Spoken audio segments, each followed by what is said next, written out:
প্রচণ্ড গরমের মধ্যেও থেমে নেই নির্বাচনী প্রচারণা।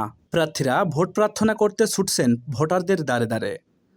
কালীগঞ্জ উপজেলা পরিষদ নির্বাচনে কাপ ব্রিজের প্রতীকের প্রার্থী এমদাদুল হক সোহাগ দিনরাত ছুটছেন ভোটারদের কাছে।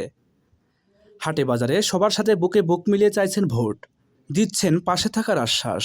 ইতোমধ্যে তিনি উপজেলাব্যাপী সাড়া ফেলতেও সক্ষম হয়েছেন।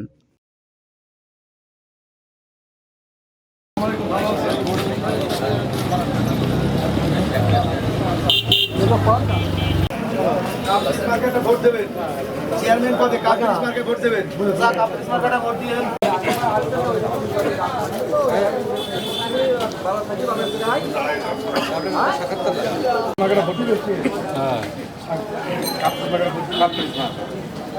আমার